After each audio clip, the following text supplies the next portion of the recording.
mengenai tahdir-tahdiran ya. Ini fitnah yang memang melanda dakwah, terutama dakwah sunnah. Kalau kita di tanah air Indonesia, Ustaz Abu Ihsan lebih paham karena beliau guru saya ya, dan beliau lebih melanglang buana dan lebih berpengalaman menghadapi tahdir-tahdiran, dan beliau juga sudah sering ditahdir. Kemudian muridnya mewarisi pun juga ditahdir pula. Sebenarnya ini karena timbul atas kejahilan terhadap masalah khilafiyah. Ada masalah-masalah khilafiyah ijtihadiyah yang tidak boleh dipermasalahkan. Yang tidak boleh dipermasalahkan kemudian dijadikan ajang untuk berseteru. Karena khilaf tidak mungkin dihindari. Ya ikhwan, ada seorang ibu melahirkan 2 orang anak kembar. Apakah sama terus perbuatannya? Ini dari kembar, dari ayah yang sama, dari lubang yang sama. Mohon maaf. Sifatnya pun beda. Satunya suka yang begini, satunya suka begini. Satunya suka asin, satunya suka manis. Padahal sama-sama dari orang tua yang sama, kembar lagi. Apalagi kalau saya dan kamu, bisa jadi sangat berbeda. Tetapi ada khilaf-khilaf yang kita harus toleransi. Dan ini manhaj ahlu sunnah. Manhaj ahlu sunnah harus kita paham. Manhaj ahlu sunnah jangan cuma masalah akidah, jangan cuma masalah yang lainnya. Ada manhaj ahlu sunnah dalam menghadapi perselisihan. Para ulama telah menjelaskan.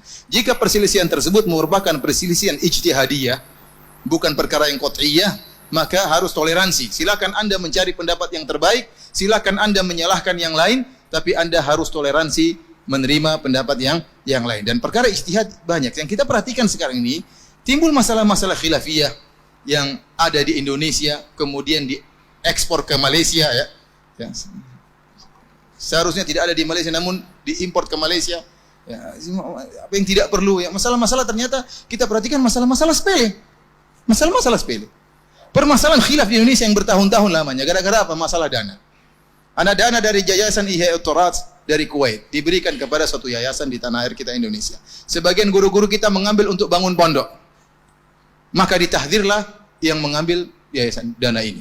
Ini dana tidak boleh diambil. Ini Ihya'ut Turath ahlul bid'ah. Barang siapa yang ambil dana tersebut, dia menjadi ahlul bid'ah. Barang siapa yang tidak mentahdir juga ahlul bid'ah. Jadi multi level marketing. Yang tidak mentahdir jadi ahlul bid'ah, yang jalan sama dia jadi ahlul bid'ah. Dibuatlah daftar berdasarkan link-link yang berhubungan dengan jadi ahlul bid'ah. Padahal kalau kita lihat masalah ulama khilafiyah, masalah dana. Jangankan dana dari ahlul bid'ah, dana dari orang kafir pun boleh kita terima. Seperti Shalih Fauzan hafizahullah pernah ditanya, dia bilang Nabi SAW menerima dana dari bantuan, menerima hadiah dari orang kafir. Menerima hadiah dari orang kafir, menerima hadiah dari Yahudi, dari wanita Yahudiyah, menerima hadiah dari Muqawqis dan lain-lainnya. Oleh karenanya permasalahan khilafiyah ini kalau kita jadikan masalah tidak akan pernah selesai, kita ribut. Contoh lagi, mereka ribut dalam pembuatan yayasan. Ada yang bilang yayasan bid'ah, ada yang bilang tidak, jadi khilaf, jadi ribut. Bahkan yang lebih daripada ini, belajar dengan menggunakan kelas tidak boleh. Di zaman Nabi tidak pakai kelas. Iya, seperti tadi, hotel pun tak boleh tadi tanya. Ini bid'ah, ini apa convention ini? Karena di zaman Nabi tidak ada hotel. Memang tidak ada hotel di zaman Nabi. Ya, artinya beda antara sarana dengan tujuan. Sarana banyak, mikrofon, kemudian seminar, ini sarana, metode, tidak jadi masalah. Yang jadi masalah tujuan ente berdakwah bagaimana caranya? Apa tujuan ente berdakwah? Mendakwakan tauhid atau bukan? Itu jadi masalah. Tetapi dengan metode menggunakan seminar, menggunakan buku, menggunakan mikrofon, menggunakan radio, menggunakan dialog, ini tak jadi masalah. Ya. Ini perkara kembali kepada masing-masing. Selama yang didakwakan adalah hak, maka jadi Ustaz Fadlan mengatakan, saya dengar yang apa yang disampaikan benar. Beda kalau yang disampaikan bid'ah. Adapun cara menyampaikan, ini masalah kembali masing-masing, silakan.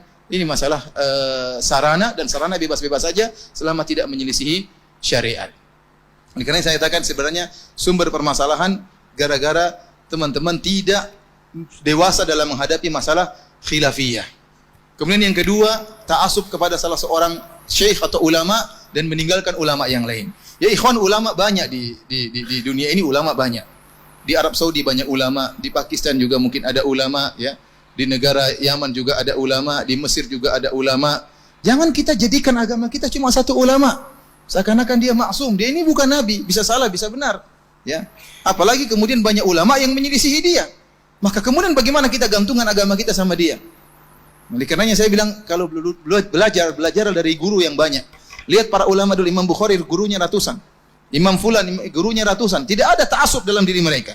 Tapi kalau gurunya cuma satu, ini saja, yang lain kayaknya semua sesat, cuma dia yang benar. Nah, tidak pernah keluar, tidak pernah melihat pendapat yang lain, tidak pernah menelaah pendapat yang lain. Inilah masalahnya ya kembali kepada kita sebenarnya. Kalau disuruh para ulama tidak khilaf, tidak mungkin. Saya katakan tadi, orang kembar saja bisa khilaf, apalagi dua bapaknya beda, ibunya beda. Ya, bisa terjadi perselisihan. Tapi bagaimana sikap kita menghadapi perselisihan tersebut? Kalau kita tahu para ulama berselisih, ya sudah kita berlapang dada. Kita hargai saudara kita. Jangan kita bilang dia memilih pendapat tersebut karena ikut hawa nafsu. Dia mengambil dana tersebut karena cinta harta. Ini tidak benar. Dia mengambil dana tersebut ternyata untuk buat pondok, untuk mengembangkan dakwah, dan benar berdiri banyak pondok. Ya, berdiri banyak pondok dengan bantuan-bantuan tersebut. Ya. Kata mereka, berikan saja dana tersebut kepada ahlul bidah. Oh, ini jawaban yang aneh juga. Berarti membantu ahlul bidah. Kalau tidak, itu dana kaum muslimin. Sementara Yayasan Ihya At-Turath hanya menyalurkan.